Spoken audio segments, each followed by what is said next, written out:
Hello student तो हम लोग सॉल्व करने वाले हैं अभी NCERT class 11 chapter 4 motion in plane के क्वेश्चंस को। और स्टूडेंट इस चैप्टर के रेस्ट क्वेश्चन को ऑलरेडी हम लोगों ने सॉल्व कर लिया है, जिसके सॉल्यूशन का लिंक आपको नीचे डिस्क्रिप्शन बॉक्स में मिल जाएगा या फिर आप प्लेलिस्ट में भी जाकर देख सकते हैं। और आज के क्लास में हम लोग इसके लास्ट के एडिशनल एक्सरसाइज के क्वेश्चन को सॉल्व करने वाले हैं। तो प्लीज जो भी स्टूडेंट चैनल पर नया है चैनल को सब्सक्राइब कर ले और चलिए शुरू करते हैं आज के क्लास को। स्टूडेंट क्वेश्चन नंबर 26 ये क्वेश्चन कह रहा है a vector has magnitude and direction, does it have a location in a space. एक एक करके दो तीन पार्ट है इस क्वेश्चन में। तो पहले पार्ट में पूछ रहा है कि किसी भी वेक्टर के पास हम लोगों को पता है मैग्नीट्यूड और डायरेक्शन होता है। तो आगे ये क्वेश्चन पूछ रहा है तो क्या इसका ये मतलब है कि किसी भी वेक्टर का एक पर्टिकुलर एक फिक्स लोकेशन होता है स्पेस में। स्टूडेंट ये कोई जरूरी नहीं है, बिल्कुल भी जरूरी नहीं है। याद कीजिए थ्योरी में हम लोगों ने पढ़ा था कि किसी भी वेक्टर को मान लेते हैं कोई वेक्टर अगर x है, अगर किसी वेक्टर को आप पैरेलली शिफ्ट करते हैं या तो आप पैरेलली आपको इस तरह आप इसको इस तरह से भी शिफ्ट कर सकते हैं, ये भी आपने इसे पैरेलली शिफ्ट कर दिया, चलिए ठीक है। या फिर आप इसको पैरेलली इधर ले आइए, आप ये पैरेलली आप इसको इस तरह से भी शिफ्ट कर दिए, एनी हाउ आपने इसे पैरेलली शिफ्ट किया तो हमेशा ये वेक्टर सेम रहेगा। ये एक्स वेक्टर पहले था, अभी भी ये एक्स वेक्टर ही रहेगा, अभी भी ये एक्स वेक्टर। मतलब पैरेलली अगर आप किसी वेक्टर को शिफ्ट करते हैं तो न तो उसका मैग्नीट्यूड बदलता है न ही उसका direction, and that's why vector same रहता है। तो हम कह सकते हैं इन जनरल कि कोई फिक्स लोकेशन नहीं होता है। जैसे आप इसे एक एग्जांपल से समझिए, सपोज कीजिए थोड़ा फिजिकली महसूस करते हैं, सपोज कीजिए यहां पर एक ब्लॉक रखा हुआ है, क्लियर है। अब मान लेते हैं ब्लॉक के इस पॉइंट पे हम एक फोर्स लगाते हैं इस डायरेक्शन में एक फोर्स लगाते हैं, यहां पर इस पॉइंट पे मान लेते हैं ये 5 न्यूटन का फोर्स लगाया जाता है, ठीक है। तो अगर इसे एफ वेक्टर कहते हैं, अब दूसरा सिचुएशन, ब्लॉक के इस पोजीशन चेंज हो गया है, इस पोजीशन पर भी अगर हम 5 न्यूटन का फोर्स इसी डायरेक्शन में लगाएं, ठीक है, डायरेक्शन अभी भी सेम है, ईस्ट के तरफ दोनों वेक्टर का सेम डायरेक्शन है, तो और सेम मैग्नीट्यूड है, 5 न्यूटन का ही लगाना है, तो इसे भी हम एफ वेक्टर ही कहेंगे। सिमिलरली अगर आप यहां पर भी 5 न्यूटन का फोर्स इस तरह से इसको अगर आप इसको खींच रहे हैं यहाँ पे 5 न्यूटन के फोर्स से इसी डायरेक्शन में, तो ये भी आपका एफ वेक्टर ही हुआ। मतलब वेक्टर सेम है, कोई फिक्स लोकेशन, कोई जरूरी नहीं है, फिक्स लोकेशन हो भी सकता है नहीं भी हो सकता है। तो आप यहाँ पे देख रहे हैं वेक्टर सेम है, क्लियर है, लेकिन ये हमेशा जरूरी नहीं होता है। जैसे अगर पोजीशन वेक्टर की बात करें स्टूडेंट, पोजीशन वेक्टर थोड़ा सा याद कीजिए, पोजीशन वेक्टर क्या होता है। जैसे मान लिया कि सपोज कीजिए कि यहाँ पर किसी का ये घर है, एक पर्टिकुलर इसका लोकेशन है, ये घर है, इसका सर्टेन लोकेशन है, ठीक है, ये रिफरेंस फ्रेम हम लोग मानते हैं। पोजीशन वेक्टर थोड़ा सा कंसेप्ट क्लियर होना चाहिए, पोजीशन वेक्टर का डिटेल हम लोग उसको थ्योरी में देख चुके हैं। तो पोजीशन वेक्टर मान लिया अब इस पॉइंट के रिस्पेक्ट में ये आपका फ्रेम ऑफ रेफरेंस है, ये ओरिजिन इसको आप कह सकते हैं। तो इसका पोजीशन वेक्टर ये हो गया, ये पोजीशन वेक्टर जिसको स्टूडेंट याद कीजिए नॉर्मली स्मॉल आर वेक्टर से हम लोग रिप्रेजेंट करते हैं पोजीशन वेक्टर को, तो ये इसका पोजीशन वेक्टर हो गया। लेकिन अब यहां पर अगर आप पोजीशन वेक्टर को ऐसा नहीं है कि अब इसको अगर आप पैरेलली इसको शिफ्ट कर देंगे तो इसका पोजीशन चेंज हो गया। ये घर तो यही है ना, घर का लोकेशन, इसका पोजीशन जो है ये तो फिक्स है, ठीक है। तो अब इस केस में पोजीशन वेक्टर अलग हो गया, इसको आप पैरेलली शिफ्ट किए तो भी अलग हो गया। तो इन जनरल हम कह सकते हैं कि वेक्टर का कोई डिफरेंट लोकेशन, कोई फिक्स लोकेशन स्पेस में हो ऐसा कोई जरूरी नहीं है। क्लियर स्टूडेंट, देखते हैं इसके दूसरे पार्ट को, can it vary with time. अब वेक्टर के बारे में ही पूछा जा रहा है कि भाई वेक्टर को मैग्नीट्यूड और डायरेक्शन तो होता है, तो क्या कोई वेक्टर टाइम के साथ वैरी कर सकता है। ऑब्वियसली वैरी कर सकता है स्टूडेंट। याद कीजिए इसके पहले के chapter motion in one dimension में जो हम लोगों ने पढ़ा है वहां पर, चलिए बहुत बेसिक तरीके से समझते हैं। बेसिक तरीके से वहां पर क्या था, आप लोगों ने कुछ डिफरेंट, चलिए अगर मान लिया अब इसको वेक्टर में दिक्कत ना हो तो चलिए नॉर्मल तरीके से बेसिक तरीके से समझते हैं। ये इक्वेशन हम लोगों ने पढ़ा है, s equal to u t plus half a t square, बहुत ही फेमस इक्वेशन है। यहाँ पर स्टूडेंट क्या होता है, ये s जो होता है डिस्प्लेसमेंट होता है, डिस्प्लेसमेंट वेक्टर है, मतलब ये एक वेक्टर क्वांटिटी होता है। अगर इस पूरे इक्वेशन को वेक्टर के टर्म में लिखेंगे तो इस तरह से लिखेंगे s equal to u t plus half a t square. तो किसी पार्टिकल का, किसी बॉडी का डिस्प्लेसमेंट जो है वो टाइम के साथ वेरी करता है। तो बहुत ही क्लियर है इक्वेशन से। या अगर और इसका दूसरा इक्वेशन याद कीजिए, v equal to u plus a t, clear है, वेक्टर के टर्म में लिख दे रहा है, ठीक है।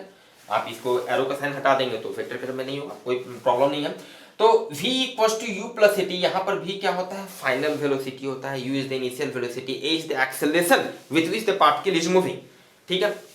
तो यहाँ पे आप देख सकते हैं कि अगर कोई पार्टिकल ए एक्सेलरेशन से सर्टेन एक्सेलरेशन से मूव कर रहा है तो उसका फाइनल वेलोसिटी भी जो होता है हर अलग अलग टाइम पे वो चेंज करता जाता है, चेंज टाइम के साथ ये वैरी करता जाता है। क्लियर बात है। तो आप यहाँ से देख सकते हैं, यहाँ से बहुत ही क्लियर है कि कोई वेक्टर जो है वो टाइम के साथ बदल सकता है, बिल्कुल बदल सकता है। ऐसा कोई जरूरी नहीं है कि फिक्स ही हो, फिक्स भी हो सकता है। 5 न्यूटन का फोर्स लगा रहे हैं, 5 न्यूटन का फोर्स लगा रहे हैं, टाइम के साथ टाइम बीतते चला जा रहा है लेकिन 5 न्यूटन का ही फोर्स लग रहा है, इस डायरेक्शन में ही लग रहा है, तो यहाँ पर वेक्टर कांस्टेंट, वेक्टर में चेंज नहीं हो रहा है। लेकिन यहाँ पर आप देख सकते हैं कोई पार्टिकल अगर एक एक्सेलरेशन से मूव कर रहा है तो उसका वेलोसिटी जो है वो चेंज कर रहा है। क्लियर है। तो ये भी हम कह सकते हैं कि can it vary with time, obviously vary कर सकता है। नेक्स्ट पार्ट में पूछ रहा है student, will two equal vectors A and B at different locations in space necessarily have identical physical effects, give examples in support of your answer. Student just अब in fact ये बहुत ही अच्छे तरीके से इस पार्ट को हम लोग इस एग्जांपल से अगेन समझ सकते हैं। कह रहा है इस पार्ट में, लास्ट पार्ट में, कि अगर दो इक्वल वेक्टर है तो क्या डिफरेंट लोकेशन इन स्पेस, और अगर दोनों इक्वल वेक्टर अगर अलग अलग लोकेशन पर हैं, अलग लोकेशन पे या तो एक्ट कर रहे हैं या अलग लोकेशन में उनका डायरेक्शन है, ठीक है, तो क्या उसके चलते फिजिकल इफेक्ट, जो अलग फिजिकल इफेक्ट में क्या कोई अंतर आएगा या सेम आइडेंटिकल फिजिकल इफेक्ट होगा? बिल्कुल, कोई जरूरी नहीं है आइडेंटिकल फिजिकल इफेक्ट हो। आप देख सकते हैं यहां पर इस चीज को। अब यहां पर क्या है, अभी ध्यान दीजिए, सेम हो भी सकता है, फिजिकल इफेक्ट सेम भी हो सकता है, अलग भी हो सकता है। जैसे मान लिया यहां पर 5 न्यूटन का आपने फोर्स लगाया, 5 न्यूटन का फोर्स आपने, मैग्नीट्यूड है 5 न्यूटन, डायरेक्शन है ईस्ट की तरफ, ये फोर्स इस डायरेक्शन में लगाया। अब एग्जैक्ट इसके अगर बिल्कुल सीधे पैरेलली आप कहें कि यहां पर भी अगर 5 न्यूटन का फोर्स लगाएं, 5 न्यूटन का फोर्स लगाएं तो सेम फिजिकल इफेक्ट होगा, सेम रिजल्ट, सेम आउटपुट, आपको सेम फेनोमेना देखने को मिलेगा। कहीं कोई दिक्कत वाली बात नहीं है, कहीं कोई डिफरेंस नहीं होगी। क्लियर है। तो यहां पर तो सेम फिजिकल इफेक्ट मिलेगा। अब यहां पर हम ये बात नहीं कर रहे हैं कि विच इज इजी, पुल और पुश, बहुत ही एक फेमस थ्योरेटिकल क्वेश्चन है, मिलेगा आपको आगे के चैप्टर में, तो उसके बारे में बात नहीं कर रहे हैं कि इधर से फोर्स लगाना आसान होगा या इधर से फोर्स या इस तरह से इसको पुल करना आसान होगा, उसके बारे में बात नहीं कर रहे हैं। सेम फोर्स है 5 न्यूटन ईस्ट की तरफ, ठीक है, अलग अलग पोजीशन पे एक्ट हो रहा है, अलग अलग पोजीशन पे, लेकिन सेम फिजिकल इफेक्ट होगा। लेकिन ये हमेशा जो नहीं है, ध्यान दीजिए। अब इसी ब्लॉक में अब एक बार 5 न्यूटन तो यहां पर लगाए, ठीक है, यहां से समझिए और बेहतर तरीके से। एक बार 5 न्यूटन हम यहां पर लगाए, एक बार 5 न्यूटन थोड़ा सा यहां पे आप देख सकते हैं, यहां पर इस तरह से लगाए, और एक दूसरा 5 न्यूटन। अभी क्या होगा, इसके चलते आप महसूस कर सकते हैं, यू कैन इमेजिन कि 5 न्यूटन का आपने फोर्स इस पर लगाया तो ये धीरे धीरे क्या होगा, ठीक है, ये आगे की ओर ब्लॉक बढ़ेगा, कोई प्रॉब्लम नहीं है, ब्लॉक आगे की ओर बढ़ेगा क्योंकि फोर्स के चलते, according to Newton second law. अच्छा, न्यूटन लॉ तो इसके बाद के चैप्टर में, लेकिन इनफैक्ट उसके भी क्वेश्चंस को हम लोगों ने सॉल्व कर लिया, तो आप समझ सकते हैं इस फोर्स के चलते क्या होगा, इसको इसी डायरेक्शन में एक्सेलरेशन मिलेगा, मतलब इसी डायरेक्शन में इसका स्पीड चेंज होना शुरू होगा और इसका मोशन शुरू हो जाएगा, ये आगे की ओर बढ़ेगा। चलिए, कोई प्रॉब्लम नहीं है। लेकिन अगर ये 5 न्यूटन का फोर्स, इमेजिन कीजिए कि 5 न्यूटन का फोर्स अगर आप इसके ऊपर के इस पोजीशन पर लगाए, 5 न्यूटन का फोर्स, तो मे बी कि ये टॉपल कर जाए। टॉपल मतलब हो सकता है कि ये इस तरह से बेंड होके ये नीचे की ओर ऐसे तिरछा झुक जाए, मतलब अलग फिजिकल इफेक्ट हो सकता है, होगा ही निश्चित रूप से। अगर ये एक ब्लॉक है, आप इमेजिन कर सकते हैं एक क्यूबिकल ब्लॉक है, अगर इसके किसी, अब ये क्यूबिकल ब्लॉक के अगर हम इस एंगल पे 5 न्यूटन का फोर्स अगर लगा दे, 5 न्यूटन का फोर्स लगा दे, तो हो सके सर्टेन एंगल से मूव कर जाए, ठीक है। तो अलग अलग पोजीशन पे हो सकता है उसका फिजिकल इफेक्ट अलग भी हो जाए, तो ऐसा हो सकता है। क्लियर है। तो different have identical feature, give examples in support. तो कोई जरूरी नहीं है, अलग अलग फिजिकल इफेक्ट भी हो सकता है, सेम फिजिकल इफेक्ट भी हो सकता है, जैसा कि इसके पहले वाले एग्जांपल में देखे थे, अगर पैरेलल इस तरह से हम लोग लगा दे तो। क्लियर है स्टूडेंट। चलिए, थ्योरेटिकल क्वेश्चन था लेकिन अच्छा क्वेश्चन था कंसेप्ट को क्लियर करने के लिए। तो स्टूडेंट हम लोग मूव करते हैं क्वेश्चन नंबर 2 की तरफ, और इनफैक्ट ये भी आपका थ्योरेटिकल क्वेश्चन ही है। देखते हैं क्वेश्चन नंबर 2।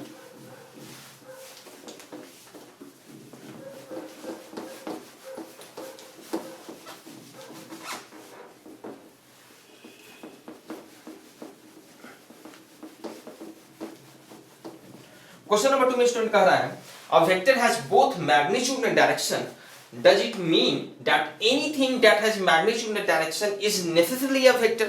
हम लोग को स्टूडेंट पता है कि किसी भी वेक्टर को मैग्नीट्यूड भी होता है, डायरेक्शन भी होता है। तो क्वेश्चन हमसे पूछ रहा है कि क्या इसका ये मतलब है कि किसी भी चीज के पास अगर मैग्नीट्यूड हो और डायरेक्शन हो तो वो वेक्टर होगा ही? बिल्कुल नहीं। थ्योरी में बहुत डिटेल से हम लोगों ने देखा है कि इनफैक्ट स्टूडेंट इसके लिए एक तीसरा कंडीशन भी होता है, मैग्नीट्यूड तो होना ही चाहिए, डायरेक्शन भी होना चाहिए, और साथ ही साथ वेक्टर के एडिशन के लिए जो भी कुछ लॉज हैं, triangle law of addition of vector, parallelogram law of addition of vector, तो उन लॉज को वो फॉलो करना चाहिए, उन लॉज को फॉलो करना चाहिए, तभी हम कहेंगे कि भाई वो वेक्टर क्वांटिटी है। जैसे याद कीजिए बहुत ही कुछ पॉपुलर एग्जांपल थे, करंट, प्रेशर वगैरह। प्रेशर में भी क्या होता है? फोर्स पर यूनिट एरिया, ठीक है। तो प्रेशर फोर्स एक यूनिट एरिया में लगाया जा रहा है, फोर्स का पार्टिकुलर मैग्नीट्यूड है, पार्टिकुलर डायरेक्शन है, उस डायरेक्शन में इसका प्रेशर है। Even then pressure scalar quantity होता है। करंट के पास मैग्नीट्यूड भी होता है, डायरेक्शन भी होता है। इवन देन करंट भी आपका क्या होता है? स्केलर क्वांटिटी होता है। जैसे बहुत ही फेमस एग्जांपल वहां पे थ्योरी में डिटेल से हम लोग देखे थे। सपोज कीजिए कि मान लिया एक 2 एम्पियर का करंट इधर से आ रहा है, एक 2 एम्पियर का करंट आ रहा है, कोई लंबा चौड़ा सर्किट है, उसके एक छोटे से पार्ट कि हम लोग बात कर रहे हैं। 2 एम्पियर का करंट इधर से आ रहा है और एक 3 एम्पियर का करंट इधर से आ रहा है, एक 3 एम्पियर का करंट इधर से आ रहा है। तो भाई यहां से according to Kirchhoff's current law कितना एम्पियर का करंट यहां से इधर जाएगा, कितना एम्पियर का करंट इधर जाएगा? तो भाई यहां पे हम लोग इसको सिंपली ऐड कर देते हैं, 2 ampere plus 3 ampere equals to 5 ampere. Current के पास सर्टेन मैग्नीट्यूड है, 2 एम्पियर एक पार्टिकुलर डायरेक्शन में फ्लो कर रहा है, सर्टेन मैग्नीट्यूड है। इवन जब हम इसको ऐड करते हैं तो सिंपल लॉ ऑफ अलजेब्रा का यूज करते हैं, जिस तरह से हम लोग स्केलर क्वांटिटीज को ऐड करते हैं, सिंपली ऐड करते हैं। हम लोग ऐसा नहीं भाई कि दोनों के बीच में 90 डिग्री, दोनों के बीच में डायरेक्शन है 90 डिग्री, तो √2 स्क्वायर प्लस 3 स्क्वायर करते हैं, ऐसा नहीं करते हैं। जबकि वेक्टर अगर होता, एक 2 न्यूटन का फोर्स इधर लग रहा है, एक 3 न्यूटन का फोर्स इधर लग रहा है, तो हम लोग मैग्नीट्यूड के लिए ऐसा करते हैं। लेकिन करंट में हम लोग ऐसा नहीं करते हैं, डायरेक्टली ऐड करते हैं। कहने का मतलब है कि करंट के भाई मैग्नीट्यूड है, डायरेक्शन है, फिर भी ये स्केलर ही होता है, वेक्टर नहीं होता है, क्योंकि वहां पर हम लोग ने देखा था ये वेक्टर लॉ ऑफ एडिशन को फॉलो नहीं करता है। मतलब इन जनरल हम कह सकते हैं कि किसी भी क्वांटिटी के पास अगर मैग्नीट्यूड और डायरेक्शन दोनों हो तो कोई जरूरी नहीं है कि वो वेक्टर हो भी सकता है, नहीं भी हो सकता। तो ये पहले पार्ट का आंसर था। नेक्स्ट पार्ट में स्टूडेंट पूछ रहा है, the rotation of a body can be specified by the direction of the axis of rotation and the angle of rotation about the axis. Does that make any rotation a vector? बहुत ही अच्छा question है student. In fact इसके बारे में थोड़ा detail से आप पढ़ेंगे रोटेशनल डायनामिक्स में। आप कह सकते हैं कि ऑलमोस्ट ये मैकेनिक्स का लास्ट चैप्टर हो जाता है रोटेशनल डायनामिक्स। बहुत ही कंसेप्चुअल, बहुत ही इंपॉर्टेंट टॉपिक है किसी भी कंपटीशन के लिए। तो स्टूडेंट वहां पर आप देखेंगे कि कुछ क्वांटिटी आप वहां पर देखेंगे, जैसे एंगुलर स्पीड, आपको एक टर्म मिलेगा। जैसे मान लिया अगर कोई बॉडी है, मान लिया कोई एक रिजिड बॉडी है, ये रिजिड बॉडी जो है मान लिया रोटेट कर रहा है, तो इसका एंगुलर जो स्पीड है उसका डायरेक्शन हम लोग इसके एक्सिस ऑफ रोटेशन के अलोंग लेते हैं। मान लिया एक्सिस ऑफ रोटेशन, ये एक्सिस ऑफ रोटेशन है, इसी एक्सिस के अबाउट ये बॉडी मूव कर रहा है, इसी एक्सिस के अबाउट ये बॉडी मूव कर रहा है, ठीक है। तो इसका एंगुलर स्पीड, एंगुलर वेलोसिटी का जो डायरेक्शन है हम लोग एक्सिस ऑफ रोटेशन के अबाउट लेते हैं, ठीक है। तो ये तो चीज है, ये चीज यहाँ पे कह रहा है, rotation of a body can be specified by the direction of the axis of rotation, the angle of rotation about the axis, does that make any rotation a vector. तो भाई यहाँ पर आप देखेंगे एंगुलर वेलोसिटी एक vector quantity होता है जिसका डायरेक्शन हम लोग लेते हैं बॉडी जिस एक्सिस के अबाउट रोटेट करता है, जिसको एक्सिस ऑफ रोटेशन भी कहते हैं, रोटेशनल एक्सिस भी कहते हैं, उसी के अलोंग उसका हम डायरेक्शन लेते हैं। क्लियर बात है। तो यहाँ पे क्वेश्चन हमसे पूछ रहा है कि क्या किसी भी बॉडी में किसी भी कोई भी क्वांटिटी अगर मान लिया उसमें रोटेशन वाली कोई बात है तो क्या हम उसको निश्चित रूप से वेक्टर कहेंगे? ये कोई जरूरी नहीं है स्टूडेंट, कोई जरूरी नहीं है। बहुत ही इनफैक्ट अच्छा क्वेश्चन है और इसका आंसर डिटेल से रेशनिक हेलिडी में वहां पर मैंने पढ़ा था। बताते हैं यहाँ पे कैसे किसी भी क्वांटिटी कोई भी अगर उसमें रोटेशनल बिहेवियर है तो कोई जरूरी नहीं है कि वो वेक्टर हो ही। एक छोटा सा एग्जांपल आप लीजिए एंगुलर डिस्प्लेसमेंट का, एंगुलर डिस्प्लेसमेंट जिसके बारे में डिटेल से आप वहां पढ़ेंगे। एंगुलर डिस्प्लेसमेंट मतलब आपने किसी बॉडी को मान लिया 90 डिग्री से इस तरह से मूव किया तो इसका एंगुलर डिस्प्लेसमेंट हो गया 90 डिग्री, एंगुलर डिस्प्लेसमेंट हो गया 90 डिग्री, क्लॉकवाइज एंटी क्लॉकवाइज इसका सर्टेन एक डायरेक्शन होगा। क्लियर है स्टूडेंट। वेक्टर का एक और भी इंपॉर्टेंट कैरेक्टरिस्टिक होता है कि ये कम्यूटेटिव लॉ को फॉलो करता है। कम्यूटेटिव लॉ क्या होता है स्टूडेंट? शॉर्ट में थोड़ा सा रिकॉल कीजिए। मान लीजिए आपके पास दो वेक्टर है ए और बी, एक वेक्टर है ए और दूसरा वेक्टर है बी। क्लियर है? कम्यूटेटिव लॉ का मतलब होता है कि अगर आपने ए वेक्टर में बी वेक्टर को ऐड किया, ए वेक्टर में बी वेक्टर को ऐड किया और मान लीजिए आपको मिला वाई वेक्टर, आउटपुट जो मिला, जो रिजल्टेंट वेक्टर मिला, जो समेशन हुआ वो हो गया वाई वेक्टर मिला। तो कम्यूटेटिव लॉ कहता है कि अगर ए में बी को जोड़े हैं तो वाई मिला है, तो बी में भी, बी वेक्टर में भी अगर ए वेक्टर को ऐड करेंगे तो भी वाई वेक्टर ही मिलेगा। This is commutative law. तो कोई भी दो वेक्टर क्वांटिटी जो है वो कम्यूटेटिव लॉ को फॉलो करता है। क्लियर बात है? अब एंगुलर डिस्प्लेसमेंट को समझिए। एंगुलर डिस्प्लेसमेंट स्टूडेंट जो होता है ये कम्यूटेटिव लॉ को फॉलो नहीं करता है, मतलब ये वेक्टर क्वांटिटी नहीं होता है। हालांकि डिटेल से वहां पर देखेंगे कि बहुत ही अगर स्मॉल एंगुलर डिस्प्लेसमेंट, बहुत ही इनफाइनिटेसिमली स्मॉल एंगुलर डिस्प्लेसमेंट हो तो वो भले वो कम्यूटेटिव लॉ को फॉलो करता है, लेकिन लार्ज एंगुलर डिस्प्लेसमेंट के केस में वो कम्यूटेटिव लॉ को फॉलो नहीं करता है। मतलब कि लार्ज एंगुलर डिस्प्लेसमेंट जिसमें रोटेशन होता है इवन देन वो वेक्टर नहीं होता है। इस चीज को समझिए डिटेल से। जैसे सपोज कीजिए स्टूडेंट, इस एग्जांपल को यहाँ पे आप थोड़ा सा देखिएगा। सपोज कीजिए यहाँ पर हमारे पास एक बुक है, आप देख सकते हैं। चलिए ठीक है, शुरू करते हैं। अभी ये बुक स्टार्टिंग में इस पोजीशन में है, ध्यान से देखिएगा, स्टार्टिंग में इस पोजीशन में है। इस बुक को हमारे पास दो एक्सिस है स्टूडेंट, एक हॉरिजॉन्टल एक्सिस है, एक हॉरिजॉन्टल एक्सिस है, एक वर्टिकल एक्सिस है। एक वर्टिकल एक्सिस जो बीचों बीच इसके सेंटर से क्रॉस कर रहा है, एक हॉरिजॉन्टल एक्सिस है। एक बार इसको हम लोग क्या करते हैं, हॉरिजॉन्टल एक्सिस के अबाउट मूव करते हैं। एक बार हॉरिजॉन्टल एक्सिस के अबाउट मूव करते हैं, ध्यान दीजिएगा। हॉरिजॉन्टल एक्सिस, ये हॉरिजॉन्टल एक्सिस है, तो इस हॉरिजॉन्टल एक्सिस के अबाउट हम लोग इसको 90 डिग्री से मूव कराते हैं। मतलब पहला एंगुलर डिस्प्लेसमेंट जिसका मैग्नीट्यूड 90 डिग्री हुआ और हॉरिजॉन्टल एक्सिस के अबाउट उसको हम मूव करा रहे हैं। ध्यान दीजिएगा, इसको हॉरिजॉन्टल एक्सिस के अबाउट मूव कराएं पहला, ठीक है, थीटा 1 जिसको आप कह सकते हैं। अब ये पोजीशन आ गया, ये पोजीशन था, ध्यान दीजिएगा, ये पोजीशन था, हॉरिजॉन्टल एक्सिस के अबाउट मूव कराएं तो यहाँ पे है। अब इसको वर्टिकल एक्सिस के अबाउट मूव कराएंगे 90 डिग्री एंगल से। वर्टिकल एक्सिस ये है आपका, इसके अबाउट ऐसे ऐसे मूव कराएंगे तो इसको ऐसे मूव करें। ध्यान दीजिएगा, याद रखिएगा, अभी जब मैंने हॉरिजॉन्टल एक्सिस के अबाउट मूव कराया उसके बाद वर्टिकल एक्सिस के अबाउट मूव कराया तो आपके सामने ये फेस आ रहा है, ये फेस आ रहा है, मतलब आपको ये आउटपुट मिल रहा है। ध्यान दीजिएगा।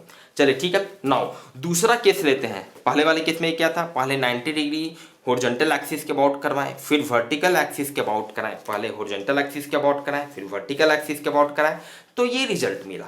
चलिए ठीक है, अब इसको हम लोग पहले क्या करते हैं, वर्टिकल एक्सिस के अबाउट मूव करते हैं। वर्टिकल एक्सिस, अब ये वर्टिकल एक्सिस है, ध्यान दीजिएगा, इस वर्टिकल एक्सिस के अबाउट हम लोग इसको मूव कराएंगे। अब इसको 90 डिग्री से वर्टिकल एक्सिस के अबाउट मूव करा रहे हैं, ध्यान दीजिए। चलिए 90 डिग्री हो गया, अब इसको हॉरिजॉन्टल एक्सिस के अबाउट मूव कराएंगे, हॉरिजॉन्टल एक्सिस के अबाउट, ध्यान दीजिएगा, अब आपको ये आ गया। अब इस केस में आपके सामने ये रिजल्टेंट है, ये आउटपुट है। ध्यान दीजिएगा, दोनों में अंतर हो रहा है।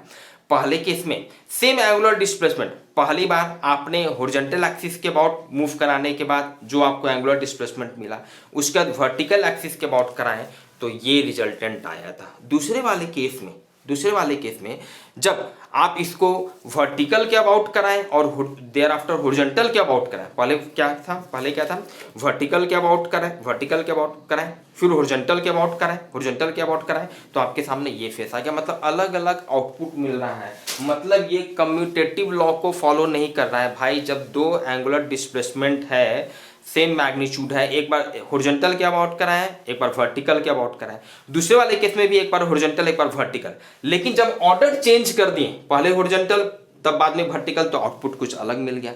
दूसरे वाले केस में पहले वर्टिकल वाला कर दिया, बाद में हॉरिजॉन्टल वाला ऐड किए, तब कुछ अलग रिजल्ट मिल गया। मतलब कि एंगुलर डिस्प्लेसमेंट जो होता है ये कम्यूटेटिव लॉ को फॉलो नहीं करता है, मतलब ये वेक्टर क्वांटिटी नहीं होता है। Clear student? रेसनिक में रोटेशनल डायनामिक्स में वहां पर फिगर बना के बहुत अच्छे तरीके से समझाया गया है। जो भी स्टूडेंट है अगर थोड़ा भी कंफ्यूजन है तो वहां पे जाकर देख सकते हैं, हालांकि यहाँ से मैंने बहुत ही हद तक क्लियर कर दिया। चलिए देखते हैं स्टूडेंट, हम लोग question number 28, in fact question number ये 2 नहीं 27 था, और ये अब हम लोग देखते हैं क्वेश्चन नंबर 28। सारा थ्योरेटिकल क्वेश्चन ही है।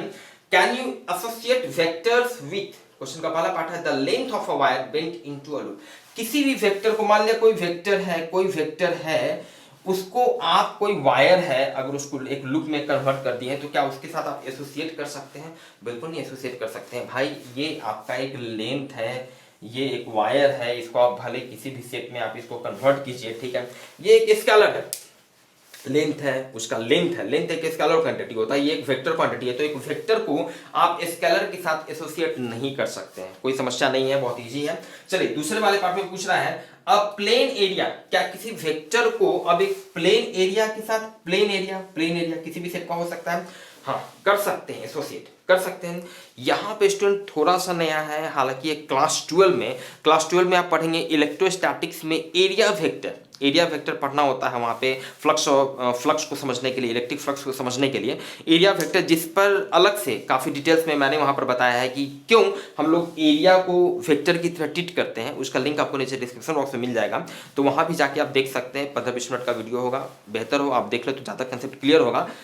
इंपॉर्टेंट यहाँ पर यह है कि एरिया जो होता है उसको हम वेक्टर की तरह भी ट्रीट करते हैं, और इसका जो एरिया होता है, एरिया वेक्टर की तरह ट्रीट करते हैं, मतलब उसका डायरेक्शन होगा, उसका डायरेक्शन जो होता है हमेशा जो सरफेस होता है उसके परपेंडिकुलरली डायरेक्शन होता है, उसके परपेंडिकुलर डायरेक्शन में होता है। तो अब इस केस में क्या है कि हम किसी प्लेन एरिया को, क्योंकि इसका जो एरिया वेक्टर होगा having certain magnitude and certain direction, तो इसको हम एसोसिएट कर सकते हैं एक दूसरे वेक्टर के साथ एसोसिएट कर सकते हैं। क्लियर बात है? तो प्लेन एरिया को आप कर सकते हैं, कोई समस्या नहीं है, ठीक है। ए स्फीयर, अब किसी वेक्टर को एक स्फीयर के साथ ऑब्वियसली, अब देखिए स्फीयर वाली जहां भी बात आई तो स्फीयर में तो अब क्या हो गया, एरिया भी हो गया, उसका वॉल्यूम भी हो गया। तो अगर वेक्टर को इसके वॉल्यूम के साथ बात करें तो वॉल्यूम कंप्लीटली एक स्केलर क्वांटिटी हो जाता है, तो वॉल्यूम के साथ हम एसोसिएट नहीं कर सकते हैं, वॉल्यूम के साथ हम इस वेक्टर क्वांटिटी को एसोसिएट नहीं कर सकते हैं, लेकिन इस वेक्टर क्वांटिटी को इसके एरिया वेक्टर के साथ एसोसिएट कर सकते हैं।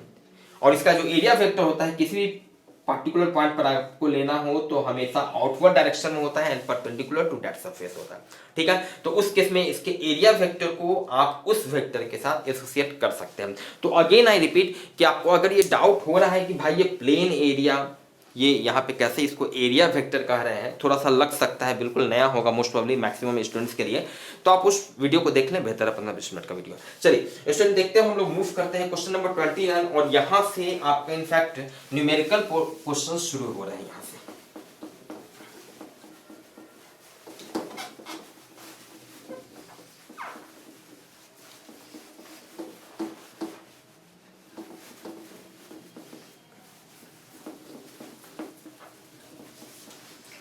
A bullet fired at an angle of 30 degree, ये क्वेश्चन आपका ऑब्वियसली आप समझ रहे हैं, क्वेश्चन नंबर 29 प्रोजेक्टाइल मोशन का क्वेश्चन है।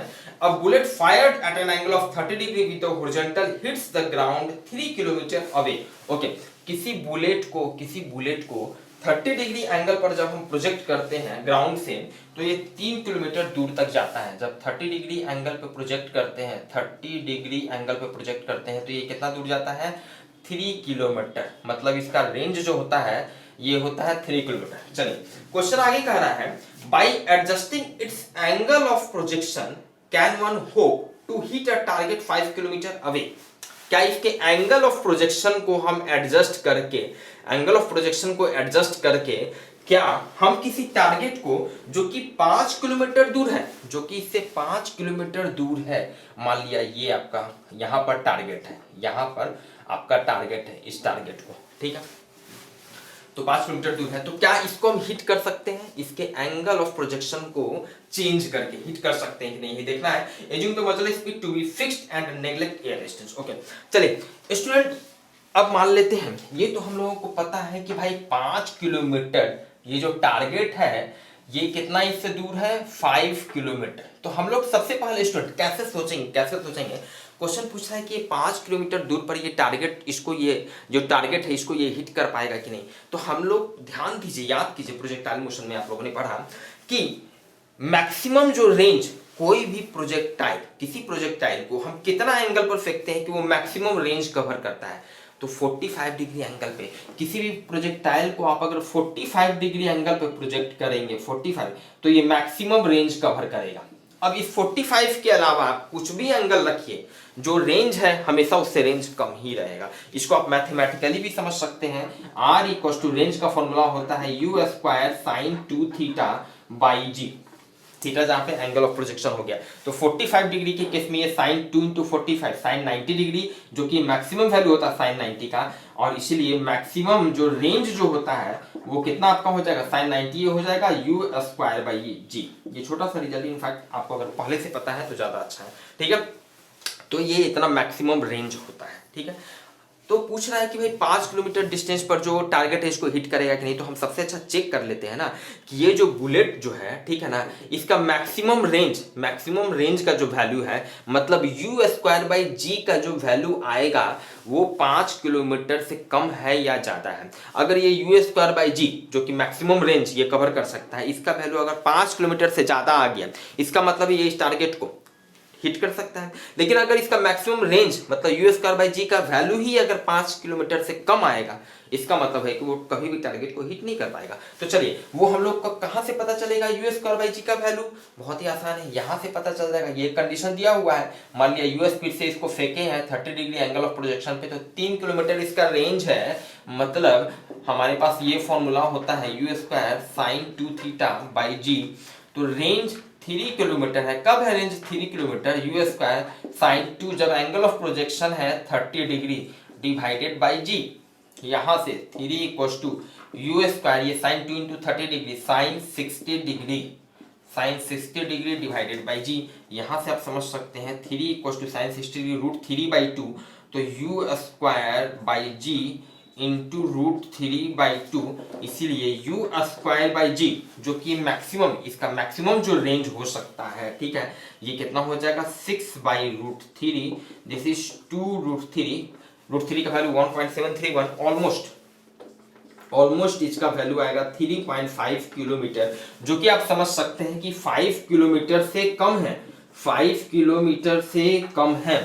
मतलब इसका जो मैक्सिमम रेंज होगा, मैक्सिमम रेंज इस बुलेट का जो होगा ये 3.5 किलोमीटर, हमेशा 5 किलोमीटर से ये कम है, बहुत ही कम है। मतलब किसी भी सूरत में ये इसको हिट नहीं कर पाएगा। क्लियर बात है, मतलब इसका आंसर हो जाएगा नो। आप समझ सकते हैं, बहुत इजी क्वेश्चन था। चलिए मूव करते हैं स्टूडेंट हम लोग क्वेश्चन नंबर 30 की तरफ।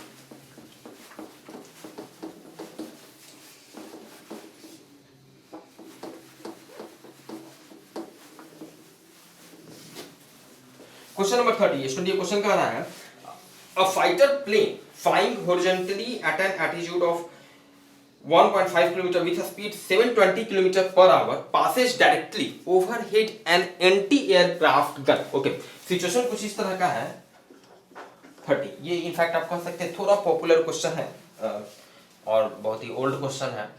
तो चलिए, a fighter plane flying horizontally at an altitude of 1.5 km with a speed of passes directly overhead an anti-aircraft gun। एक anti-aircraft gun है कुछ लाइक दिस, ठीक है। मान ली यहाँ पर एक anti-aircraft gun है, जो भी है, इसके डायरेक्टली अबव, डायरेक्टली ऊपर, इसके एग्जैक्ट एकदम सामने से एक फाइटर प्लेन जो है वो इस तरह से क्रॉस करता है। एक फाइटर प्लेन जो है इसके जस्ट ओवरहेड, इसके जस्ट ऊपर से क्रॉस करता है। कितना स्पीड से क्रॉस करता है, ये क्रॉस करता है 720 kmph, 720 किलोमीटर पर आवर से, ठीक है। और at an altitude of 1.5 kilometre, और ये हाइट आपको दिया हुआ है, इससे कितना हाइट पे है 1.5 किलोमीटर। ओके चलिए, ठीक है। क्वेश्चन आगे कह रहा है at what angle from the vertical should the gun be fired from for the cell with muzzle speed 600 meter per second to hit the plane। Question कह रहा है कि भाई वर्टिकल से, ये है आपका वर्टिकल हो गया, ये वर्टिकल हो गया, इस वर्टिकल से कितना एंगल पर इस गन को हम फायर करें, कितना एंगल पर हम इसको फायर करें, इस वर्टिकल से कितना एंगल पर। मान लेते हैं ये थीटा है, तो ये थीटा का वैल्यू हम लोगों को निकालना है। चलिए थोड़ा साइड में लिख लेते हैं, थीटा का वैल्यू हम लोगों को निकालना है, वर्टिकल से कितना एंगल पर हम इसको फायर करें सो दैट कि ये इस प्लेन को हिट कर दे। ऑब्वियसली इसको हम डायरेक्ट ऊपर की ओर, ये मेरे गन के जस्ट ऊपर से क्रॉस किया तो ऊपर की ओर तो फायर नहीं ना करेंगे। क्यों भाई, इसको हम जैसे ही ऊपर की ओर फायर करेंगे तो ये तब तक में, ये तो सर्टेन स्पीड से जा रहा है ना, ये तो आगे बढ़ जाएगा। तो भाई गन मेरा, ये बुलेट ऐसे ऊपर की ओर इधर गया, तब तक में ये आगे बढ़ गया, तो इसको तो हिट नहीं कर पाएगा। तो ऑब्वियसली इसको सर्टेन एंगल पे ही हिट करना पड़ेगा, सर्टेन एंगल पे, सो दैट, अब प्रोजेक्टाइल मोशन का केस है कि मान लिया ये कुछ इस तरह से जाके ये इसको हिट कर देगा, ये सर्टेन इस तरह का पाथ फॉलो करेगा, और जितना देर ये इधर ये यहाँ पे पहुंचेगा तब तक में यहाँ पे पहुंचे। मतलब इस तरह से एंगल को फिक्स रखना, वही एंगल का वैल्यू निकालना है, सो दैट कि जब तक यहाँ पे पहुंचे इस लेवल में, ये यहाँ पहुंचे इसको हिट कर दे। सिंपल। थीटा का वैल्यू निकालना है, कैसे सोचेंगे, कैसे सोचेंगे? अब चलिए, अच्छा एक बात तो क्लियर है, ये फिगर आप देख रहे हैं, सिचुएशन आपके सामने है, एक बात तो क्लियर है कि हॉरिजॉन्टल डिस्टेंस दोनों का सेम है। ये इसको जाके हिट कर दिया, ये भी यहां से यहां पहुंचा, दोनों ही का ही हॉरिजॉन्टल डिस्टेंस मान लेते हैं। ये प्लेन है, ये P है, प्लेन है, ठीक है, और ये मान लिया गन है। At what angle from the vertical should the gonna be fired, मान लिया ये गन है, ठीक है, गन नहीं है, मान लिया बुलेट है, तो इसको हम बुलेट मान लेते हैं, ये बुलेट है, ठीक है। तो SP इक्वल्स टू SB, ठीक है, ये SP क्या हो गया, distance, horizontal distance covered by plane equals to horizontal distance covered by bullet. जितना बुलेट हॉरिजॉन्टल डिस्टेंस ट्रैवल किया है उतना ही हॉरिजॉन्टल डिस्टेंस प्लेन ट्रैवल किया है। हॉरिजॉन्टल डिस्टेंस तो सेम है दोनों, ठीक है, मतलब ये क्या हो गया, हॉरिजॉन्टल डिस्टेंस। और बेहतर तरीके से समझने के लिए मान लिया t इक्वल्स टू 0 है यहाँ पे इनिशियली, और t टाइम के बाद ये इसको हिट कर दिया, horizontal distance covered by plane in time t। Time में प्लेन जितना डिस्टेंस ट्रैवल किया इक्वल्स टू उतना ही horizontal distance covered by gun in time t। Gun भी उतना टाइम में सेम हॉरिजॉन्टल डिस्टेंस ट्रैवल करेगा। अब इसको और अच्छे तरीके से समझिए, ऑब्वियसली सेम हॉरिजॉन्टल डिस्टेंस क्यों ट्रैवल करेगा, क्योंकि ध्यान दीजिए ये भी सर्टेन एंगल, ये भी सर्टेन स्पीड से इधर जा रहा है, एक्सेलरेशन इसका इधर भी 0 है, कांस्टेंट स्पीड से जा रहा है। ध्यान दीजिएगा यहां भी, इस केस में भी इस गन का, ये जो बुलेट है, इस बुलेट का भी हॉरिजॉन्टल डायरेक्शन में कोई एक्सेलरेशन नहीं है, कोई एक्सेलरेशन नहीं है हॉरिजॉन्टल डायरेक्शन में। एक ही एक्सेलरेशन होता है प्रोजेक्टाइल मोशन में, वर्टिकल डायरेक्शन में होता है, जो कि होता है acceleration due to gravity, always acting vertically downward direction.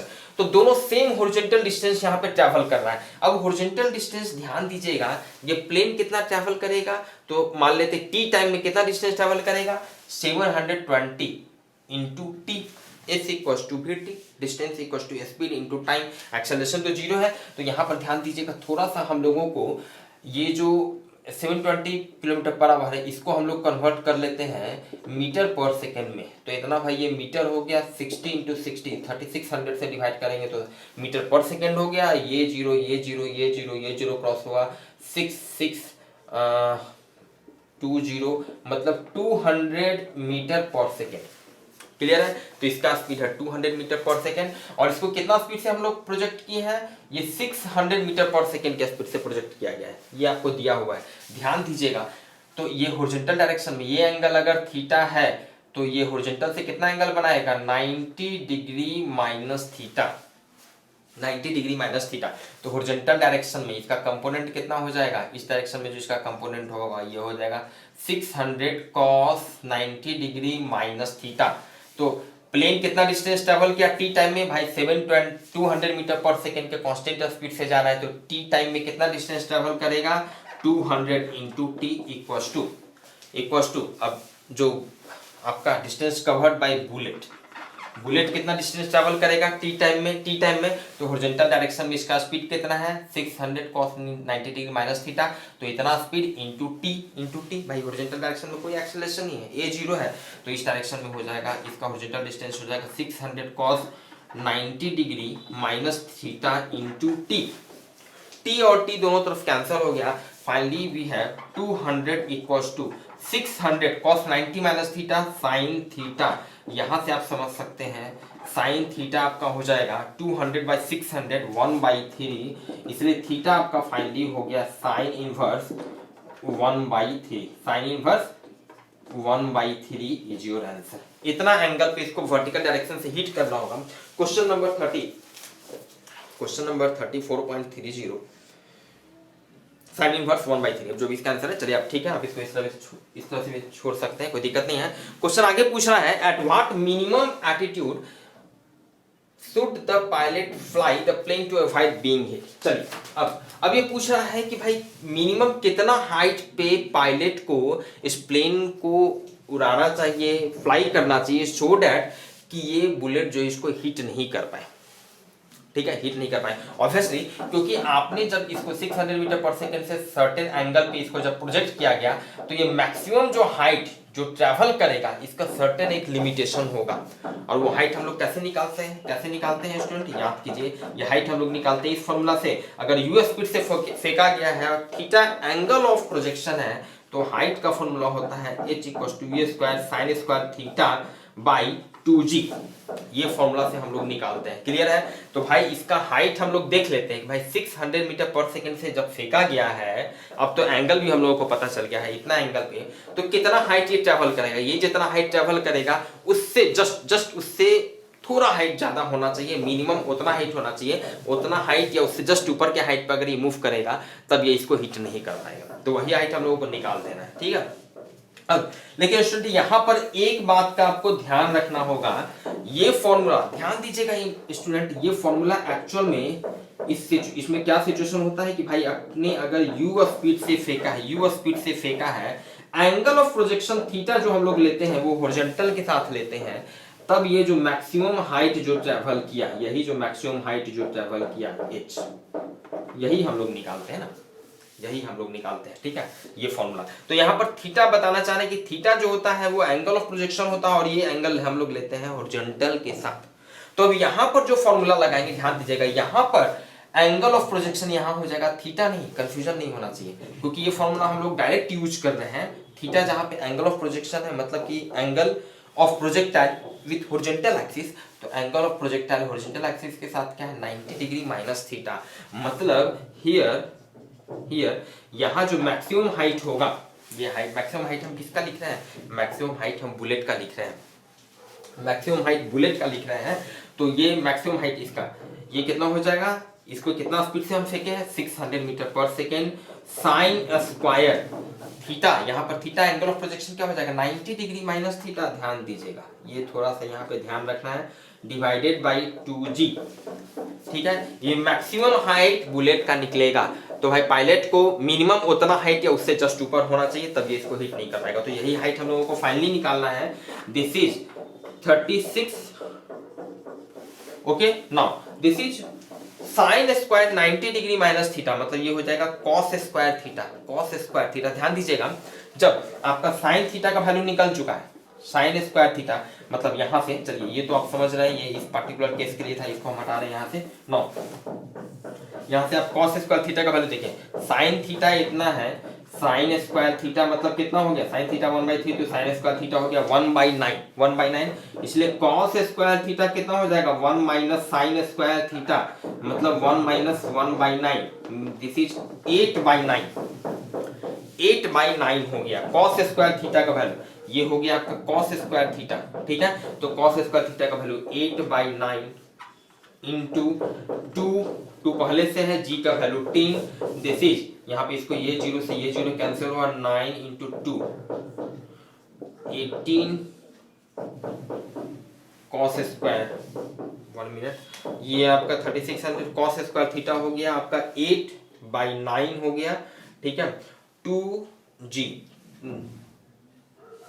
Sorry ये आपका हो जाएगा 2 हो जाएगा 2000, मतलब कि ये 16,000, मतलब कि ये 16 किलोमीटर हो गया, इतना आपका मीटर में हो गया, मतलब कि 16 किलोमीटर। ध्यान दीजिएगा 16 किलोमीटर स्टूडेंट, ये 16 किलोमीटर, मतलब कि ये जो मैक्सिमम जब 600 मीटर पर सेकेंड के स्पीड से इसको प्रोजेक्ट किया गया है, जहाँ पे एंगल ऑफ प्रोजेक्शन या थीटा जो एंगल आपका वर्टिकल से है उसका वैल्यू जब इतना है, तो ये मैक्सिमम कितना हाइट ट्रैवल किया, इतना हाइट। तो भाई पायलट को मिनिमम ये 16 किलोमीटर से जस्ट 16 किलोमीटर या जस्ट उसके ऊपर रहना चाहिए, सो दैट ये इसको हिट नहीं कर पाएगा, ये यहाँ से ऐसे घूम जाएगा और ये पायलट प्लेन के साथ आगे निकल जाएगा, क्लियर है। तो इसका आंसर नेक्स्ट पार्ट का हो गया 16 किलोमीटर 4.30।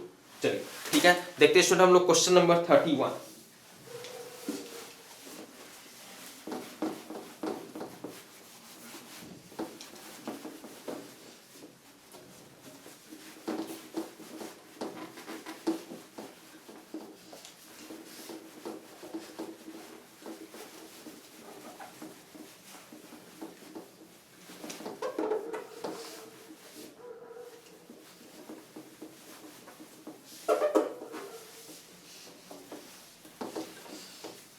Question number 31।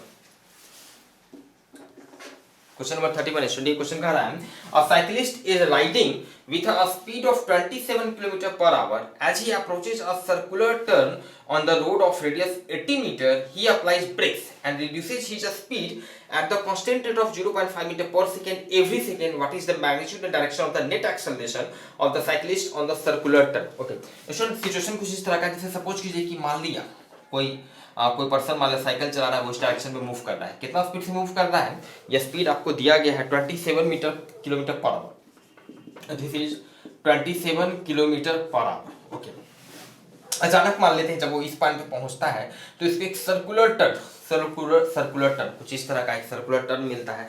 तो ऑब्वियसली जब सर्कुलर टर्न पे ये पहुंचेगा तो अपना थोड़ा सा ब्रेक लगाएगा, स्पीड अपना रिड्यूस करेगा। तो वही ये कह रहा है कि ये ब्रेक लगाता है। और ये सर्कुलर टर्न जो है, ये सर्कुलर टर्न इसका रेडियस, इसका जो रेडियस है, ये रेडियस आपको दिया गया है, दिस इज 80 मीटर। क्लियर है? 80 मीटर ये आपको रेडियस दिया गया है। 1 मिनट, चलिए ये स्पीड से जा रहा था, अचानक ये यहाँ पर ब्रेक लगाया, ठीक है। He applies brakes and reduces his speed at the constant rate of 0.5 meter per second every second. What is the magnitude and direction of the net acceleration of the cyclist on the circular turn? तो जब ये circular turn पे है तो ये पूछ रहा है हम लोगों से कि नेट जो एक्सेलरेशन होगा उसका मैग्नीट्यूड और डायरेक्शन क्या होगा। नेट एक्सेलरेशन यहाँ पे कह रहा है, स्टूडेंट ध्यान दीजिएगा। अब ऑब्वियसली नेट एक्सेलरेशन यहाँ पे इसलिए होगा क्योंकि यहाँ पे दो एक्सेलरेशन काम करेगा। ये केस है आपका नॉन यूनिफॉर्म सर्कुलर मोशन का, ये एग्जांपल है नॉन यूनिफॉर्म सर्कुलर मोशन। क्योंकि जब ये सर्कुलर पाथ पे मूव कर रहा है तो ब्रेक भी लगा रहा है। ब्रेक अप्लाई किया मतलब इसका स्पीड चेंज हो रहा है, स्पीड घटना शुरू हो गया, स्पीड कांस्टेंट नहीं है। अगर स्पीड कांस्टेंट रहता तो ये यूनिफॉर्म सर्कुलर मोशन का केस होता और उस केस में सिर्फ और सिर्फ एक ही एक्सेलरेशन, सेंट्रीपिटल एक्सेलरेशन लगता। कितना वैल्यू का एक्सेलरेशन लगता? ये एक्सेलरेशन होता हमेशा जो कि सेंटर की ओर लगता है, हमेशा सेंटर की ओर लगता है। ये एक्सेलरेशन आपका हो जाता है हमेशा सेंटर की ओर लगता है, जिसको नॉर्मली स्टूडेंट हम लोग AR से रिप्रेजेंट करते हैं। ये सेंट्रीपिटल एक्सेलरेशन होता है v²/r। क्लियर है? थोड़ा अगर किसी को दिक्कत हो रहा है ये फॉर्मूला याद रखने में तो बहुत स्टूडेंट डायरेक्टली सेंट्रीपिटल फोर्स का फॉर्मूला याद रखते हैं जो कि होता है mv²/r। भाई तो ma यहीं पर यही तो एक्सेलरेशन हो गया v²/r, सेंट्रीपिटल एक्सेलरेशन। तो एक तो सेंटर की ओर एक्सेलरेशन होता है v²/r, और चूंकि यहाँ पे स्पीड भी चेंज हो रहा है, रिड्यूस हो रहा है, अब ब्रेक अप्लाई किया है तो इसके अपोजिट डायरेक्शन में, जैसे मान लिया ये आपका ध्यान दीजिए, ये आपका वेलोसिटी इस डायरेक्शन में है, वेलोसिटी का आपका ये डायरेक्शन था, ठीक है। तो इसके अपोजिट डायरेक्शन में आपका एक टेंजेंशियल एक्सेलरेशन एक्ट होगा। और इस एक्सेलरेशन का इनफैक्ट वैल्यू दिया हुआ है। ये इसका स्पीड जो है कितना, किस रेट से घट रहा है? 0.5 मीटर पर सेकेंड एवरी सेकेंड। मतलब ये टेंजेंशियल एक्सेलरेशन जो कि स्पीड को घटा रहा है, इसका वैल्यू है 0.5 मीटर पर सेकेंड एवरी सेकेंड, मतलब पर सेकेंड। यही 0.5 मीटर पर सेकेंड मतलब यही क्या हो गया? 0.5 मीटर पर सेकेंड स्क्वायर। क्लियर है? तो ऑब्वियसली आप समझ सकते हैं भाई दो एक्सेलरेशन अब यहाँ पर है, टेंजेंशियल एक्सेलरेशन और रेडियल एक्सेलरेशन। तो नेट एक्सेलरेशन पूछ रहा है, और चूंकि दोनों एक्सेलरेशन, ये टेंजेंशियल एक्सेलरेशन जो होता है हमेशा टेंजेंट की ओर एक्ट करता है ऑलवेज, और रेडियल एक्सेलरेशन हमेशा रेडियस की ओर एक्ट करता है, हमेशा सेंटर की ओर एक्ट करता है रेडियस के अलावा। मतलब कि ये दोनों वेक्टर, ये दोनों एक्सेलरेशन जो होगा दोनों के बीच का एंगल होगा 90 डिग्री होगा। क्लियर है? थ्योरी में वहां पे डिटेल से आप लोग देख रहे होंगे। मतलब कि नेट एक्सेलरेशन का अगर बात करें तो नेट एक्सेलरेशन डायरेक्ट, चूंकि दोनों के बीच का एंगल 90 डिग्री है तो डायरेक्ट हम लोग लिख सकते हैं AR² + AT² लिख सकते हैं। अब यहाँ पर सिंपली हम लोग इसका वैल्यू निकाल लेते हैं। AT का वैल्यू हम लोगों को डायरेक्ट दिया हुआ है तो AR का वैल्यू निकालते हैं। AR का वैल्यू चलिए हम लोग निकाल लेते हैं।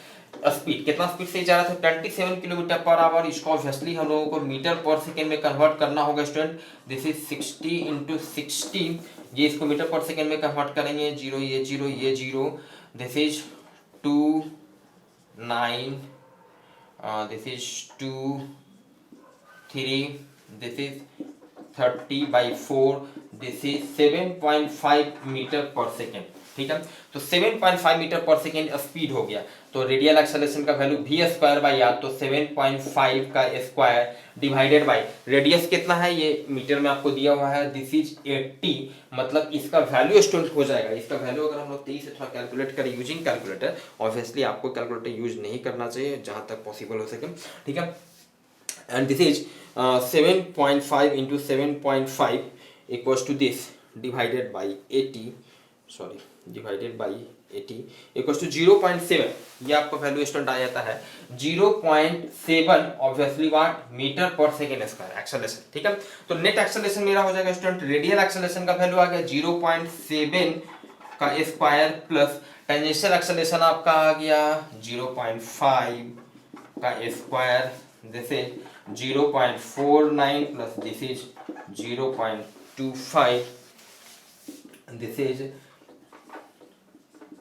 0.74, 0.74 ऑब्वियसली इसका वैल्यू 0.8 वगैरह के आसपास आएगा। अच्छा चलिए देख लेते हैं हम लोग, ये आपका आ जाएगा 0.86 मीटर पर सेकेंड, क्वेश्चन नंबर 31, ठीक है। 0.86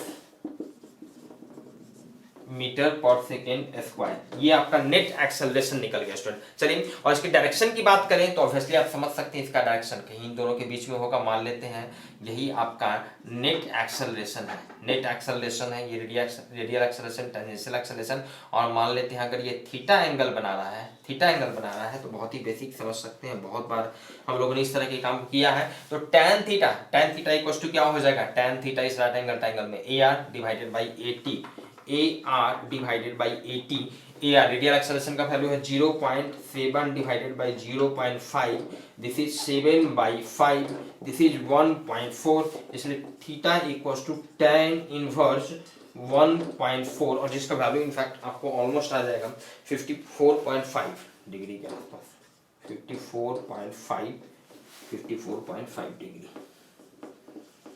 क्लियर स्टूडेंट। चलिए इसको मूव करते हैं हम लोग क्वेश्चन नंबर 32 की तरफ।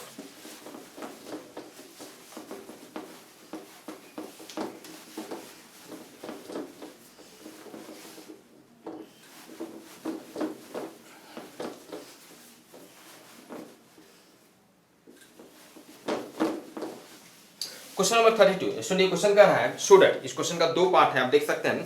क्वेश्चन के पहले पार्ट में 32A, show that for a projectile the angle between the velocity and X axis as a function of time is. Okay चलिए, एक जनरल केस है, मान लेते हैं कोई प्रोजेक्टाइल जो है इस तरह से ये पाथ फॉलो कर रहा है, ओके मान लेते हैं, और ये हमसे प्रूफ करने के लिए कह रहा है द एंगल बिटवीन द, पहले पार्ट में the velocity and X axis as a function of time, किसी टाइम टी पर वेलोसिटी हॉरिजॉन्टल एक्सिस के साथ जो एंगल बना रहा है वो इतना है, यही प्रूफ करना है। ध्यान दीजिए यहाँ पर क्या है, tan इनवर्स VOY, ध्यान दीजिए what is this, and VOY, इसको V0 स्पीड से अगर हम लोग फेंके हैं, इसको V0 स्पीड से फेंके हैं, मतलब इनिशियल स्पीड ऑफ प्रोजेक्शन अगर V0 है या V0 भी इसको कहते हैं, तो इसका हॉरिजॉन्टल एक्सिस के तरफ जो कंपोनेंट होगा ये होगा V0x, और वर्टिकल डायरेक्शन में जो कंपोनेंट होगा ये होगा VOY। इसी को इस तरह से हम लोग रिप्रेजेंट करते हैं, पता होना चाहिए। मतलब कहने का मतलब VOY क्या हो गया, VOY क्या है, प्रोजेक्टाइल का जो स्पीड ऑफ प्रोजेक्शन है उसका कंपोनेंट अलोंग वर्टिकल डायरेक्शन, और VOX क्या हो गया, उसका जो स्पीड ऑफ प्रोजेक्शन है V0, उसका कंपोनेंट हॉरिजॉन्टल डायरेक्शन में, ये VOX हो गया, ठीक है। तो हमसे कह रहा है कि भाई किसी टाइम t पे, मान लिया t इक्वल्स टू 0 पर हम फेंके हैं, किसी भी टाइम t पे, मान लिया किसी टाइम t पे जब प्रोजेक्टाइल यहाँ पे है, जब इसका वेलोसिटी मान लिया v इस डायरेक्शन में है, तो इस ये जो वेलोसिटी जो है हॉरिजॉन्टल एक्सिस के साथ, हॉरिजॉन्टल एक्सिस आपका ये हो गया, जो एंगल बना रहा है, तो भाई ये एंगल बना रहा है थीटा t, ठीक है, ये थीटा बना रहा है, ये थीटा ब्रैकेट में t लिखा है, मतलब थीटा क्या है, टाइम का फंक्शन है, तो आप इसको थीटा t ब्रैकेट वाला लिख भी सकते, नहीं भी लिख सकते, concept should be clear. Bracket में t लिखने का मतलब है कि थीटा जो कि एंगल जो है वेलोसिटी और हॉरिजॉन्टल एक्सिस के बीच का एंगल, ये थीटा टाइम का फंक्शन है, टाइम के साथ वेरी कर रहा है, ऑब्वियसली वेरी करता है, आप समझ रहे हैं। ठीक है। तो और जब ये मैक्सिमम हाइट पे होगा तो आप समझ रहे हैं थीटा का वैल्यू 0 हो जाएगा, कंसेप्ट क्लियर होना चाहिए। चलिए ठीक है, तो देखते हैं कि ये थीटा जो है उसका ये वैल्यू है। ऑब्वियसली यहाँ पर देखिए इस ट्राइंगल में बहुत ही आसान आप यहाँ पे निकाल सकते हैं। ये थीटा जो होगा इस ट्राइंगल में अगर हम लोग कंसीडर करें, इस ट्राइंगल में कंसीडर करें तो ध्यान दीजिएगा, मान लेते हैं ये ट्राइंगल है P, ये Q और ये R है। तो पहले पार्ट के लिए हम लोग पहले पार्ट को प्रूफ कर रहे हैं, एक लाइन का है, इन ट्राइंगल PQR, ध्यान दीजिएगा ये जो ट्राइंगल PQR में जिससे हमको ये थीटा का वैल्यू निकालना है, ये tan थीटा इक्वल्स टू क्या होगा, tan थीटा अगर इसका ये इस डायरेक्शन में ये भी जो है उसका हॉरिजॉन्टल डायरेक्शन में इस समय कंपोनेंट Vx है, वर्टिकल डायरेक्शन में कंपोनेंट Vy है, तो tan theta equals to Vy by Vx। कोई कंफ्यूजन नहीं। ये जो वेलोसिटी है उसका हॉरिजॉन्टल डायरेक्शन में ये लेंथ हो गया Vx, वर्टिकल डायरेक्शन में कंपोनेंट Vy, मतलब ये लेंथ हो गया Vy, तो tan थीटा इस राइट एंगल ट्रायंगल में लिखेंगे Vy by Vx, Vy by Vx। अब बहुत ही आसान है, Vy क्या हो गया, वेलोसिटी का y component at time t, velocity का y component at time t, ठीक है। तो भाई इस डायरेक्शन में वर्टिकल डायरेक्शन में हमेशा g एक्सेलरेशन नीचे की ओर लगता है, तो किसी भी वेलोसिटी v को इन जनरल किसी टाइम t पर हम लिख सकते हैं v equals to u minus g t. तो इसका इनिशियल कंपोनेंट, इनिशियल वेलोसिटी कितना था, vy नॉट माइनस g और t टाइम पे ये वेलोसिटी का y कंपोनेंट है t टाइम पे, v equals to u minus g t, क्योंकि भाई एक्सेलरेशन जी हमेशा नीचे को लग रहा है, इससे माइनस साइन यहाँ पर लिए है। और वेलोसिटी का एक्स कंपोनेंट, तो ध्यान दीजिए, याद कीजिए कि प्रोजेक्टाइल मोशन में वेलोसिटी का जो एक्स कंपोनेंट होता है वो हमेशा फिक्स होता है, कांस्टेंट होता है। रीजन की हॉरिजॉन्टल डायरेक्शन में कोई एक्सेलरेशन एक्ट नहीं होता है। मतलब कि यहाँ पर अगर हॉरिजॉन्टल डायरेक्शन में कंपोनेंट Vox है तो यहाँ भी जो हॉरिजॉन्टल डायरेक्शन में जो वेलोसिटी का वैल्यू होगा वो Vox ही होगा। मतलब इसको आप Vox लिख सकते हैं, मतलब tan थीटा इतना है, इसलिए थीटा कितना हो गया, tan inverse Voy minus g T divided by Vox। Clear, ये प्रूफ हो गया। Clear student. चलिए स्टूडेंट हम लोग देखते हैं दूसरे पार्ट को। इसका दूसरा पार्ट हम लोग को क्या बोल रहा है प्रूफ करने के लिए, तो दूसरे पार्ट में कह रहा है प्रूफ कीजिए so that projection angle theta naught, projection angle theta naught, चलिए मान लेते हैं ये थीटा नॉट जो एंगल ऑफ प्रोजेक्शन है या प्रोजेक्शन एंगल भी कहते हैं, ये थीटा नॉट है। तो ये थीटा नॉट जो है उसका इतना वैल्यू है, इतना वैल्यू है, जहां पर 4 क्या है, maximum height attain by projector, maximum height जो अटेंड किया, ठीक है, ये maximum height R is its range, obviously हम लोगों को पता है। तो थीटा नॉट एंगल पे अगर हम लोग इसको फेंके हैं वी नॉट स्पीड से, तो भाई जो मैक्सिमम हाइट जो होता है इसका फॉर्मूला हम लोगों को पता है, क्या होता है, वी नॉट स्पीड से फेंके हैं तो v not square sine square theta not by 2g, ये पता होना चाहिए फॉर्मूला आपको, जस्ट इसके पहले भी हम लोग यूज किए, ठीक है ना। तो जो एंगल ऑफ प्रोजेक्शन है, स्पीड ऑफ प्रोजेक्शन है u square sine square theta by 2g, जो भी है समझ रहे हैं, ठीक है। तो यहाँ से चलिए 4 बाई आर है, तो इसको ऐसा करते हैं थोड़ा सा यहीं पर, इसलिए हम 4 इसको इतना कर लेते हैं, 4 करेंगे, इधर 4 से मल्टीप्लाई किए, इधर भी 4 से मल्टीप्लाई करेंगे तो ये 2 हो जाएगा, तो ऊपर में हो जाएगा 2 v not square sine square theta not by g. Clear है स्टूडेंट। चलिए अब देखते हैं, एंड रेंज आर ही लिखना है, तो आर रेंज कितना हो जाएगा भाई, वी नॉट स्पीड से फेंके हैं, theta not angle of projection है, तो रेंज हो जाएगा v not square sine 2 theta not, यही तो फॉर्मूला होता है रेंज का, साइन 2 थीटा हो जाता है, तो थीटा की जगह थीटा नॉट है यहाँ पे, divided by g, divided by ji.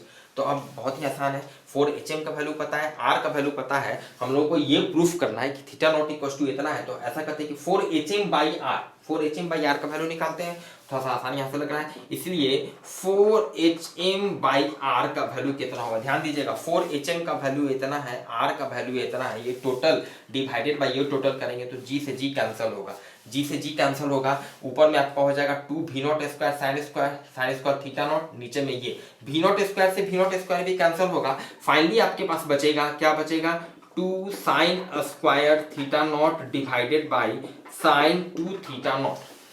Simple mathematics, physics यहीं तक था, ठीक है। अब चलिए देखते हैं, ये 2 sine square theta not divided by sine 2 theta not को स्टूडेंट हम लोग लिख सकते हैं 2 sine theta naught into cos theta naught, this is sine theta से एक ही साइन थीटा कटेगा, 2 से 2 कैंसिल होगा, sine theta by cos theta, this is आपका हो जाएगा, इसको सॉल्व करेंगे तो tan थीटा नॉट हो जाएगा, sin theta not divided by cos theta naught बचेगा, this is tan theta naught. तो 4 by r equals to tan theta naught, मतलब फाइनली इसको आप एक लाइन और लिख सकते हैं, दिस इज 4 by r, और इसीलिए आपका थीटा नॉट कितना हो जाएगा student, tan inverse 4 by r। Clear student, मिलते हैं फिर हम लोग नेक्स्ट क्लास में जो भी हमारा नेक्स्ट टॉपिक चल रहा है उसके सॉल्यूशन के साथ। Thank you.